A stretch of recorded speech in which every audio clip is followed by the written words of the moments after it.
illustrated with this presentation here. WHO statistics shows that it is the second most cancer incidence in males after lung cancer, while it is the fifth common cause in mortality, accordingly in all age groups. In Egypt, it is the fourth in incidence, while it is also fourth in mortality. One may ask why there is a discrepancy between the incidence and mortality for the cancer prostate. This is simply because, surprisingly, not all prostate cancers are highly aggressive. Actually, some of them are clinically insignificant. Those cancers where the man is more likely to die with rather than die of.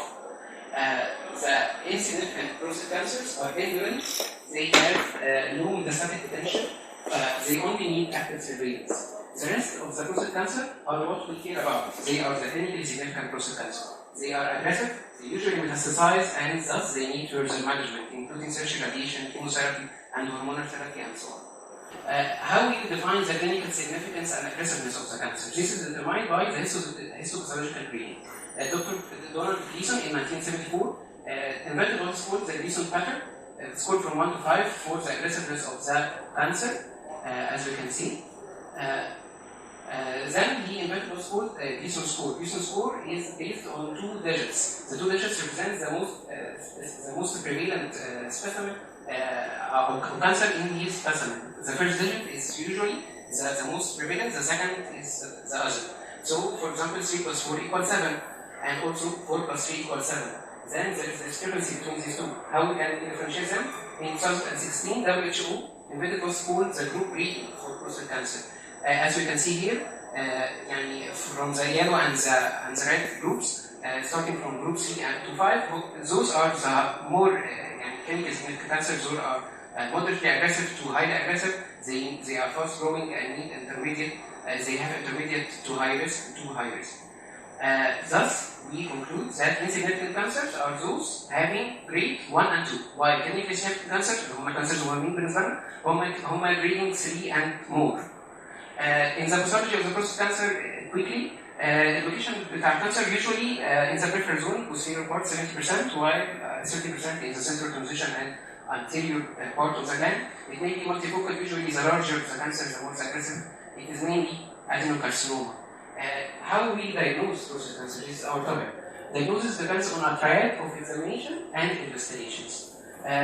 First, digital rectal examination, followed by PSA, prostatic specific antigen, and followed by imaging and biopsy in our topic now. Quick notes: digital rectal examination, prostate cancer free, confirm, irregular, subjective, هو بيبقى subjective, unpleasant procedure for the patient and for the doctor sometimes. PSA normally, according to the ECR, less than 4, but from 4 to 10, this is called intermediate or borderline. More than 10 is suspicious for the presence of cancer. Imaging and biopsy, this is our topic. Imaging is now the mainstream for cancer detection and localization. Imaging includes ultrasound-based imaging and MRI-based imaging. Quick note about ultrasound-based imaging, mainly using transrectal ultrasound. TRUS is the oldest technique, it's the gold standard. Advantage that it is wide available, office-based, and inexpensive and real-time imaging. While disadvantage is that it has limited tissue contours between the cancer and the BPH. It is subjective and operator dependent. Usually the cancer, as you can see here, appears as a hypoechoic lesion. Sometimes it is iso to hyperechoic lesion.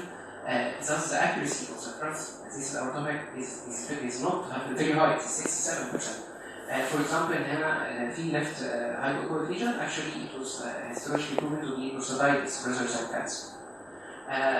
Thus we search for the MRI. In the past, MRI was only used for recognition staging of the cancer after the biopsy, but now it has several other uses, right? Risk stratification and biopsy guidance, this is our topic. Surveillance of the cancer and follow-up assessment of recurrence, and as being part of the management, including surgery, focused therapy, and radiation therapy. Advantage of the MRI is that it has excellent tissue contours, it can detect small lesions, it can differentiate between insignificant and clinically significant cancer. Now we use what is called multi-parametric approach in MRI. Multi-parametric approach simply means we image the patient using a high resolution T2 weighted images, where the cancer usually appears as high signal intensity. together with diffusion-weighted images on high p-value, the cancer usually shows diffusion restriction with dynamic contrast enhancement, where the cancer usually shows area and focal enhancement. This advantage of MRI is that it will require experience in reporting. Sometimes it is expensive, and thus we invented what's called PI-RADs. What is PI-RADs? PI-RADs simply mean prostate imaging, prostate and data reporting system. First, it was developed in 2012, the second version in 2015, and the latest updated version in 2019, version 2.1. It is based on a 5-score system based on the multiple metric MRI images in the T2, diffusion, DCE, and dynamic contrast enhancement. Its aim is to detect the clinically significant cancer, not any other. For example, if the lesion has a low PI-RADS score, score 1, it is very low chance for being clinically significant cancer, while score 5 is a highly clinical chance for being clinically significant cancer. We will not talk about the variety in details, but briefly, the PI-RADS depends on where the lesion is. If it grows in the peripheral zone, we mainly focus on the diffusion-weighted images. We give a score from 1 to 5, and as you can see, the value for the dynamic contrast enhancement is only reserved for the score 3, where it can upgrade the lesion to score 4 if needed, if positive dynamic contrast enhancement. While if the lesion was in the transition zone, at the center of the gland, mainly we focus on the T2 weighted images, again scored from 1 to 5, and diffusion weighted images here are only needed to upgrade the score 2 to 3 and score 3 to 4 according to the following image. Now let's talk about the biopsy. This is our topic. Although the biopsy is invasive, has a psychological burden on the patient, but it is the only way for accurate diagnosis. In the past, guided biopsy was, or still, is the gold standard since 1989. It is the most convenient way to obtain biopsy. شوية معلومات سريعة. البيشنت preparation بيبقى given prophylactic antibiotic 1 day before and 4 days after. Enema 1 day before and antibiotic at the time of operation. Contraindications include absolute contraindication like Crohn's disease, rectal disease, and eye bleeding. Relative contraindication like prostatitis and hemorrhoids. It is better to postpone the operation at the time. But the complication هو ده برضه الaim بتاعنا ان احنا نقلل الكومبليكيشنز. الكومبليكيشنز mainly depends on the number of course taken. The complications include hematuria, hematospermia, and infections. The technique is done by first administering local energetic agent and using TNG2 cut core biopsy. Conventionally, it was done by a quadrant biopsy from 4 parts of the gland, followed by now section biopsy, but studies show that it still can miss 25% of the cancer. So they developed octant biopsy, 10-core biopsy, and 12-core biopsy. 12-core biopsy is now in Europe the standard technique. It is called systematic, but still it's called random sampling of the prostate. What is meant by systematic? ان هو بياخد خلاص السيستم بتاعه زي ما انتم شايفين من 6 اماكن from the right, 6 اماكن from the left, base, mid, and apex. But still it is random. يعني despite في hyperconclusions or not, he will take a biopsy. So أكيد في criticism موجود للترانسفيرال biopsy.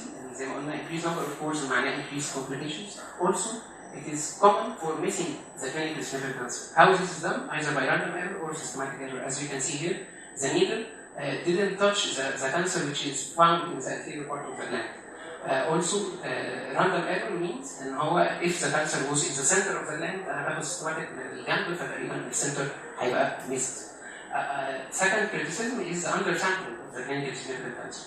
This is done, as you can see here, the needle touched the periphery of the lesion, while it didn't focus on the center of the lesion, which is usually histologically more aggressive. So it undersampled the cancer being insignificant instead of clinically significant. And lastly, it can over-detect the insignificant cancer. As you can see here, the needle only detected the insignificant cancer, which we don't care about, just for follow-up. So the ideal way to obtain a biopsy is preferred to be like this. The needle to go in the center of the gland or the lesion, ناخد كور محترم كده ونمشي. How can this be achieved? This can be achieved simply by the targeted biopsy. It's a new concept of MRI-Targets biopsy. This can be done in biopsy-naive patients or in the previously negative first-guided biopsy, but still high suspicion or high risk with high PSA, for example. The first technique is the cognitive target biopsy. Cognitive simply means using my brain. Literally means using my brain. After mapping the lesion using the PI-RAD, targeted biopsy should be taken from that area. Its advantage that it has ease of performance on top of the concurrent systematic biopsy. Also, it's less expensive, no need for additional platforms. This advantage that it depends on the operator. The other two techniques, briefly, ultrasound fusion software. Using the software, it uploads the images of the MRI to the ultrasound and asks me to tweak the biopsy from this specific target. In-bore MRI معناه ان انا باخد targets inside the MRI machine. This is of course the best, but it is expensive. It takes longer time in the operation and needs experience as well. Okay, now let's talk about my thesis. Patient and methods. The study population consists of male patients who underwent to the urology outpatient clinic at National Cancer Institute, Cairo University Hospitals, between April 2019 and March 2020, all with clinical or biochemical suspicion of prostate cancer. Inclusion criteria included PSA greater than or equal to 10 nanogram per milliliter, all patients with PSA velocity greater than 0.75 nanogram per milliliter per year, those with borderline PSA levels from 4 to 10. Also, any patient with suspicion lesion filled on digital rectal examination. Exclusion criteria were if the PSA was less than 4, contraindication for the MRI, patients using medication for that affect PSA, and patients with UTI symptoms. So, we enrolled 30 men in this prospective study. They all underwent MRI scan, multi-parametric MRI scan using Philips Achiever 1.5 Tesla machine. This is the following sequence of the protocol. T2 weighted images and diffusion weighted images. It is important to note that the p-values were 0, 300, and 600. Also, dynamic contrast enhancement on top of axial fat-saturated T1 weighted images. The MRI was interpreted by senior radiologists at National Cancer Institute, and the following data were recorded: prostate dimension and its volume. Any lesions that could be found was described according to the BIOD version 2.1 in the T2 diffusion, ADC, and contrast enhancement. A score of 1 to 5 was given according to the BIOD for the lesions. Thus, the patients were distributed into two groups. Those having BIOD 1 and 2, they would not be assigned any MRI targets. While if the patient had BIOD 3, 4, or 5, they would be assigned MRI targets. Those targets would be then mapped on this location scheme map. الماب دي يعني واخدها من البايرس نفسه. هي 27 location map زي ما احنا شايفين، بتقسم الجانب left to the right and anterior and posterior from 1A to A, 3A, 4A, and so on. The anterior and P for the posterior. So it is 27 location scheme. The targets was then mapped on this location scheme. Then targeted biopsy session was done. It was done by a senior interventional radiologist at National Cancer Institute. Patient was then prepared, first prepared with animal one day before and set of fluoxetine and topical analgesia at the time of operation. He lies in his lateral left intercubitus, as you can see. During the trust session, the whole gland volume was taken. Also, the dimensions of the gland. Transition zone, only part of the gland volume was also taken, or calculated. PSA density was calculated by dividing the PSA over the volume, either by the MRI or by the trust. Also, any hypoechoic lesion should be commented upon in the peripheral zone. Accordingly, as we said, BIOD 1 and 2, those having no targets, we underwent only quadrant target biopsy, quadrant trust-guided biopsy. While patients 3 or 4 or 5, those having MRI targets, did quadrant trust-guided biopsy. On top, we did cognitive target biopsy, هو التوبيك بتاعه. نفس الكلام النيدل 18G true cut biopsy 2 cm core mounted on top automatic biopsy gun, as you can see. How quadrant biopsy was taken, the gland is divided into 4 parts, and according to this image, we take the 4 cores per patient.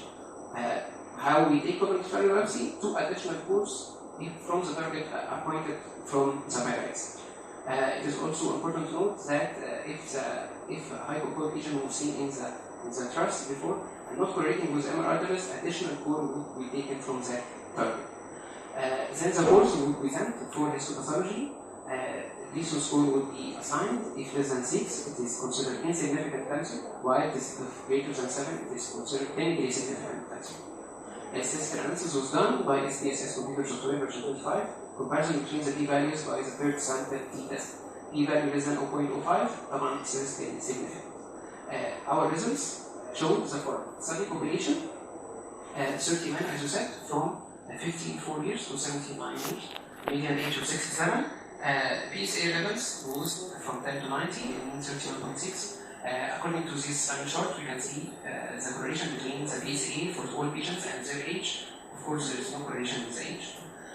Lastly, tissue rectal examination was positive in 10 cases, 33% of the cases. During the MRI, the volume was taken, calculated 61 plus or minus, and the range from 21 to 31. The lesions or the cases were distributed according to the PI-RADs. As the follows: patients, 4 patients only had PI-RAD 1 and 2, 5 patients had PI-RAD 3, 10 patients had PI-RAD 4, 11 patients had PI-RAD 5. If we excluded PI-RAD 1 and 2, then we have 26 patients, remember patients, having PI-RADs from 3 to 5. Those 26 patients had 26 targets appointed on the MRI. This is the frequency for the location of the MRI targets. As you can see, 21 patients had only single location distribution, while 1 patient had 6 location distribution, and our graph. الثاني graph هو representation بتاع locations دي per PI-RADs. We can then, the lesions can be mapped on the location map. As you can see here, PI-RAD 3 had 5 targets mapped on 6 location maps, as you can see. PI-RAD 4 had 10 targets located on 10 location maps. PI-RAD 5 had 11 targets located on 21 location maps. Total 26 on 37 location maps. From this also we can distinguish that the peripheral zone lesions was very much common. About 22 targets were present in the peripheral zone, 30 location map distribution, representing 81%. Transition zone lesions, only 3 targets, with 4 location map distribution, 11%. And central zone was only 3 targets, 3 location map distribution, 8%. Total 26 on 37 location map. During the transition, the following data were calculated. The mean volume was around 61 plus or minus and ranged from 20 to 64. Thus, if we compare the volume from the MRI with the thrust, there is no significant difference with the p-value equal to 0.79, which is expected. The mean volume of the transition zone was about 30 plus or minus, range 2 to 175. This bar chart represents the distribution for the volumes for the TRAS and MRI. As you can see, both are technically similar, no significant difference between them. Also, the transition zone only volume, as you can see here, we can also note that there is a downward slope. Downward slope means that patients having PI-RAD 1 and 2 usually had a larger volume of the transition zone compared to PI-RAD 5, with lower volume of the transition zone expected because PPH is more prevalent in PI-RAD 1 and 2 patients. PSA density was calculated, as you can see, by the MRI and by the TRAS. Also, there is no significant difference between the mean of them, and the p-value was 0.62, also expected. A line there representing the cutoff value, 0.2. Below 0.2, a patient usually described as being normal for PSA density. Only 5 cases were below 0.2. Then, any hypocoagulation was described in the TRAS. Actually, we saw 18 hypocoagulations in 18 patients, representing 60% of the cases. Those hypocoagulations, 13 of them were the same of that MRI target for the same patient, while only 5 were different compared to the MRI targets. Cores were taken, as we said, quadrant plus or minus cognitive target biopsy. Total number of cores is represented on this graph. Those patients having MRI targets and with no MRI targets and their average. Histopathology results revealed the following. Surprisingly, 7 cases from the 30 were free, 2 of which were PPH, 4 prostatitis on top of PPH, and 1 was completely normal, free. 23 patients had cancer. From 100% of these cancers was adenocarcinoma. From those 23 patients, 9 were insignificant cancer, while 14 patients were clinically significant cancer. Thus, clinically significant cancer in the population was representing 47%, which is less than half of the population. So, that representation answered the outcome of the cancer and clinically significant cancer per PI-RAD, as you can see here, in PI-RAD 1 and 2 case. We had 1 case with cancer, but luckily for us it was insignificant cancer. We will discuss this later. This is representing a missed cancer by the MRI. While PI-RAD 3, 2 cancers, 1 of them clinically significant. PI-RAD 4, 10 and 9 cancers, 5 clinically significant, while PI-RAD 5 had all were cancers, 8 of them were clinically significant cancer. This is the outcome برضه بتاعت الهيستوسيرجي according to the hypococ lesions seen by TRUS. 18 cases as we said, 15 of which having cancer. 8 of them were clinically significant cancer, and this is the distribution of the lesions correlating with MRI-Targets and not correlating with MRI-Targets, as you can see. If we compare the cognitive targeted biopsy versus the TRUS-guided biopsy results according to the histopathology, cognitive targeted biopsy is important to know it was done on 26 patients only, from about 3 to 5. Cancer was present in 22 cases of them, representing 84.6%, 13 of which were clinically significant cancer, 59%. Why TRUS-guided biopsy detected cancer in it was done on 30 cases over the reason, detected cancer in 19 cases only, 63.3%, 10 of which were clinically significant. دي الصورة اللي هي يعني ملخصة تقريبا كل البرزنتيشن بتاعتنا. لو اعتبرنا ان السنجل بلوك من اللي قصادنا ده representing one case، فبالتالي انا عندي بايرات فوق هو البايرات بتاعت البيشنت، والكانسر if detected by the cognitive targeted biopsy and cancer if detected by TRUS-guided biopsy. For example يعني الكيسز بالتالي هتتقسم ل 3 groups. The first group هم بايرات 1 and 2، هم كانوا 4 cases زي ما احنا شايفين، فاوريدي ما اتعملش cognitive targeted biopsy اصلا دول، فبالتالي he didn't detect cancer. While the TRUS-guided biopsy detected one patient with cancer, as we said, this is a missed cancer by the MRI, but luckily for us it was insignificant cancer. Azra يبقى insignificant. The second group اللي هم البايرات 3 and plus, but the TRUS detected them all as 3 or didn't detect cancer in them. The TRUS-guided biopsy. As you can see here, 2 cases were having clinically significant cancer diagnosed only by the cognitive targeted biopsy, and virus 4 and 5, as you can see, while 2 cases were diagnosed by cognitive targeted biopsy as insignificant cancer having virus 3 and 4, as we can see also. The remaining 18 patients from the remaining group, دول اللي هم virus برضه 3 plus, but those techniques detected cancer in them. As you can see here, 9 cases اللي هي في النص whose clinical symptom diagnosed by those techniques. 6 cases اللي هي ناحيتي هنا كان insignificant cancer diagnosed by those techniques.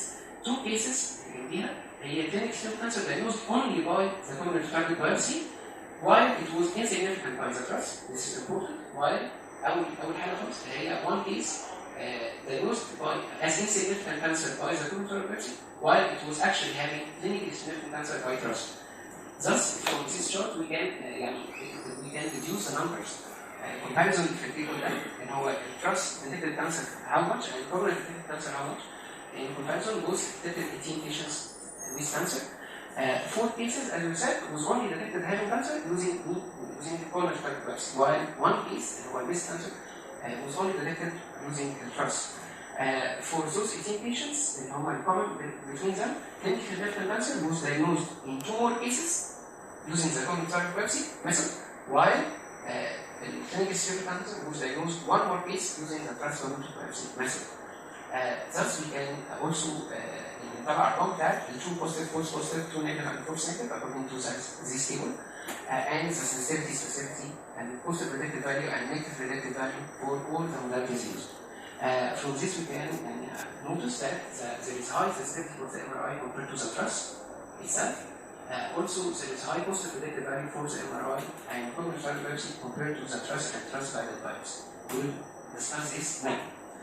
The discussion, the aim of the study, as we said, is 2 things: is to define the role of the multi-parametric MRI in detecting localizing cancer in men with suspicion with high PSA, and the role of the cognitive targeted biopsy and its additive value for cancer detection and also clinically significant cancer detection compared to the conventional systematic TRUS-guided biopsy. Conventionally, زي الصورة pathway كان ultrasound only pathway. اللي هو البيشنت جاي suspicion for cancer, he underwent TRUS-guided biopsy, which fails to detect third of the cases and undertakes third of the tumors also. Then he was subjected for imaging, MRI and so on, for local lesion staging. But our proposed MRI pathway now, the patient جاي clinical suspicion, هيعمل first MRI, multi-parametric MRI. لو كان negative اللي هي الخضراء, but with low risk, we will do nothing. Thus, this patient would be free from taking course from him or lowering the complications. While الزرقاء لو كان negative but still high suspicion ممكن ساعتها نعمل TRUS-guided biopsy. بس لو كان الاول هو بوزيتيف وبيراك اكوردنجلي هعمل الكولونوسكوبي بايوبسي او التارجتد بايوبسي بلس اور ماينس السيستماتيك بايوبسي. ده النيو بروبوزد باثوي. ليه قلنا كده؟ لان في تشالنج في التراست، زي ما قلنا ان هاي نمبر اوف كورس معناها هاير كومبليكيشنز. التراست the undersample clinical significant cancer and over-detect insignificant cancers. Also, proves for the multi-parametric MRI itself that it can minimize the detection of insignificant cancer. The targeted biopsy decreases number of cores in biopsy-naive and previous-negative patients. And it is also useful for the evaluation of tumor grade in active surveillance, beside location staging, and also diagnosing local recurrence. Discussion why the MRI is much better. As we said, we had 30 men in the population, 76% actually had cancer, while 47 actually had any significant cancer, less than half. Multi-parametric MRI was able to detect 73% with cancer. It was able to detect 43.3% with any insignificant cancer. It was able to it only missed the cancer in 3.3%. It didn't miss any clinical significant cancer, 0 cases, which is very good. Thus, the specificity is very high, 95.6, and its specificity 42.8. In comparison, if TRUST was done alone, TRUST detected cancer in 50%. It detected clinical significant cancer in 26.6%. Thus, it had lower sensitivity, 62.5 compared to 95.5 in the MRI. It is important also to note that the negative predictive value was very high for the MRI compared to the negative predictive value of the TRUST. 25% معناه ان يعني انا عندي 25% chance ان فعلا لو انا قلت ان هو نيجاتيف يبقى هو فعلا نيجاتيف. Very low chance compared to 75 chance ان انا اقول نيجاتيف تطلع فعلا نيجاتيف بالMRI. From this we can deduce that the p-values for cancer detection in comparison for the MRI and the TRUST on 30 patients was 0.0095, which is statistically significant p-value, and the p-value for the clinically significant cancer detection was also significant, 0.043. Thus, MRI significantly overperformed the TRUST in detecting cancers and clinical significant cancer. If we compare TRUST-guided biopsy compared with the colonoscopy biopsy, TRUST-guided biopsy detected cancer in 63.3%, clinical significant cancer in 33.3%. It missed cancer in 13.3%, and it missed clinical significant cancer in 6.7%. It over-detected cancer, هو insignificant cancer, in 3.3%. وده احنا مش عايزين نعمله. Compared to the colonoscopy biopsy, which detected cancer in 84.6% and detected clinical significant cancer in 50%. It upgraded the conclusion to clinical significant cancer in 7.6% in two cases. Also, unfortunately, it undersampled one case, like 3.8% of the cases. The sensitivity 100% compared to 82.6%.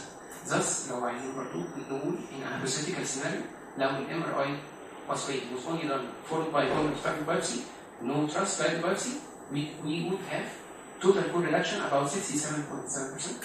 We would have cancer added value detection about 15.3%. We would have clinically significant cancer added value detection about 7.6%. We would have unnecessary core reduction for the insignificant cancer about 10%. Thus, if you compare the p-values for both techniques, it is important to note that this p-value is calculated upon 26 patients only, not 30 cases, because someone not common between them, 26 patients. The p-value for cancer detection was superior for the cognitive statistically significant 0.043, while for clinical significant cancer detection, unfortunately, it was insignificant. I would not that clinical or statistically significant 0.18. Maybe due to the study limitations, and now only 30 patients who were enrolled in the study. Also, less than half the patients actually had clinical significant cancer. In other comparison with other studies, this is a meta-study by Gross Italy in 2019, meta-study composed of 43 sub-studies on 6,500 patients. The verdict of the study is that MRI pathway is better in diagnosis of clinical significant cancer. However, it can still miss some of that clinical significant cancer. Similar study to ours. Another study by Van der List in 2018, done on 625 patients. Combination of both pathways. The verdict also that the total core reduction was 89% if the MRI was done alone, while only missing 4% of the clinical significant cancer. The last study in comparison is shown Italy in 2018 on 131 patients, 41.9 had clinical significant cancer, 17.6 detected by MRI-target biopsy only, 8.4 by TRUST-guided only, 16% by both techniques. Some cases, however, some cases in the study pattern. First case, 77 years, the PSA can 16 and volume 43. As we can see, there is a left apical peripheral zone lesion showing moderate low signal intensity in T2 and restricted diffusion and focal area enhancement in the dynamic culture enhancement. The lesion D can be easily mapped on the 11P area, as you can see. Because the lesion is in the peripheral zone, we then give the score based on the diffusion of the damages. The score here 3, and the score was 4 on the T2, but because the score of 3, we just meet the dynamic condition enhancement for upgrading the cancer if it was positive. Actually, it was positive, thus the final diagnosis is PI-RADs score 4 for this patient. Targeted biopsy followed by cognitive biopsy was 11P area was done. Actually, both of them detected clinically significant cancer score 7 and grade 3. The representation of the case. PI-RAD 4 were detected clinically significant cancer. Second case, 75 years, 18 PSA, volume 32. As you can see, there is a left mid apical peripheral zone lesion showing moderately low signal intensity in T2 and marked diffusion restriction, but negative area and focal dynamic contrast enhancement. Thus, the lesion was mapped on the 10P and also the 12P area في الماب. السكور بتاعنا برضه هيعتمد على الديفيوجن لان هي في البريفرال زون سكور 5 سكور 5 في T2 also ونيجاتيف doesn't matter سكور 5 يبقى على طول PI-RADs سكور 5. البيشنت ده برضه underwent Prostate Biopsy for biochemical biopsy of the 10 and 12P areas. دي needed كور زي ما احنا شايفين في التراست.